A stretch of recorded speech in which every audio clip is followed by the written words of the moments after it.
Good evening, everybody.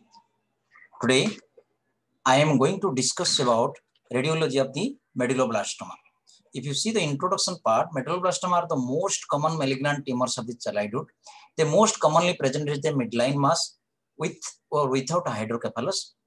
Most treatment is the mostly surgical resection followed by chemoradiotherapy, and prognosis is mostly depend upon the type of surgical resection and molecular profile.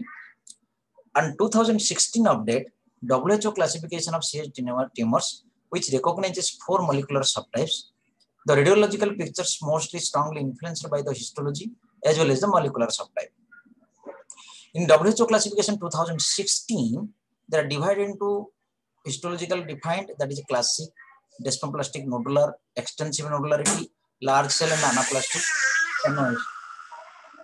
And molecular subtype, medulloblastoma WNT activated, medulloblastoma SHH activated, that Sonic Herzog pathway with mutant or wild type, and group that non-WNT and non-SHH group, that is group 3 and group 4. So if you see the CT picture, mostly the lesions are hyperdense in lesion. In contrast, there is a patchy or homogeneous contrast enhancement, depends upon the molecular subtype.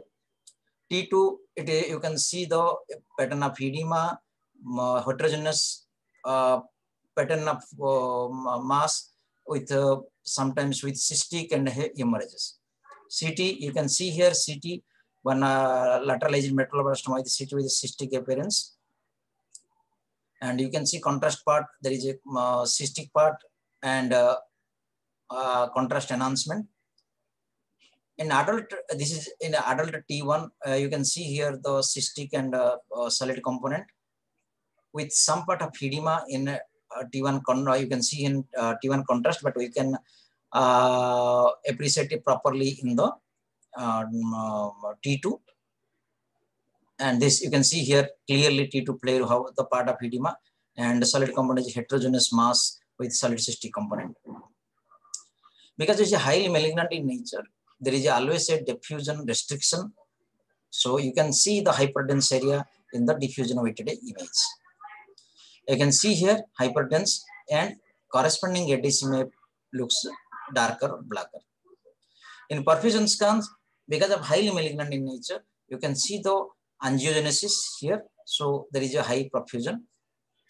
And even the coming part to the differential diagnosis, in posterior fossa mass, there are 2-3 types of differential diagnosis. One is the medulloblastoma, ependymoma, and pilocytic.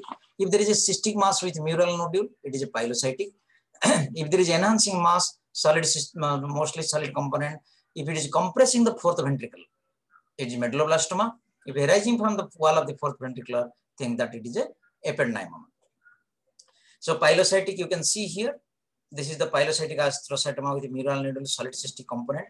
Medulloblastoma here, sorry, ependymoma here, you can see arising from the wall of the fourth ventricle. In medulloblastoma, if you see flat ventricular sign, so here it compresses the ventricle and you can see the flat ventricular sign. If you see the molecular subtypes, WNT group, SHH group, group 3 and group 4, and I'm not going to the details of this, but the radiology depends upon the part of molecular profiling. So this is the MRI picture. This is the article by Dr. Tejpal Gupta. You can see here wind pathway, SH pathway, group 3 and group 4. Let's discuss one by one. So it is a radiogenomics of WNT group, where we can see here mostly located is the central location, but the characteristic pattern of this thing is it is going towards the cerebellopontine angle. Vertical also it goes downwards. Relation to the anteriorly brainstem part, it is some often seen in the infiltrating. Homogeneous enhancement and peritumoral edema, hemorrhages are plus or minus, and cyst is the microcyst and mostly intratumoral. Hydrocephalus is generally absent, metastasis also absent. If you see the SSH pathway, SSH group, mostly located in the lateral part, touching the surface,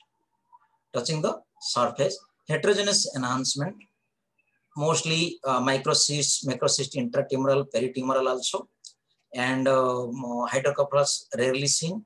And this is, you can see here, it is touching the tentorium and the surface here, and relationship often abutting the tentorium, and most of the times they are away from the brainstem. Contrast pattern is the variable because of the cyst and the hemorrhages. Intratumoral hemorrhage is absent here, but mostly SSH pathway it is absent, and so it is mostly touching the surface, heterogeneous enhancement, abutting the tentorium. These are the most three characteristics of the SSH pathway. Another pathway is group 3 group. So location mostly central. The characteristic is the floppy appearance. Location mostly it can go vertically downwards, closely about to the brainstem. Floppy enhancement, as I told before, and intratumoral hemorrhage is absent. Peritumoral edema also mild.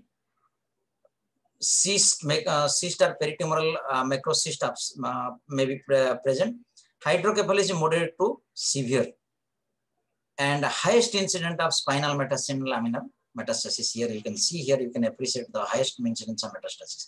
So characteristic is central location, floppy appearance, high chance of metastasis,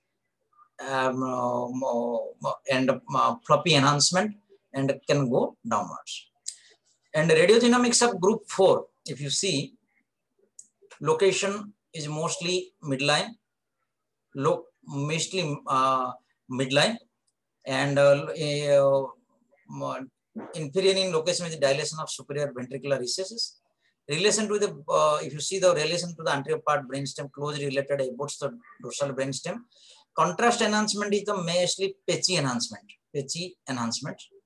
and peritumoral edema absent, intratumoral hemorrhage absent, cyst are mostly intratumoral, hydrocephalus moderate to severe hydrocephalus, and incidence is mostly seen in the cerebral, suprasellar, and infundibular metastasis. If you see the this group of so most characteristic is central, patchy enhancement, infundibular and suprasellar metastasis. So this is all about the medulloblastoma. Thank you very much.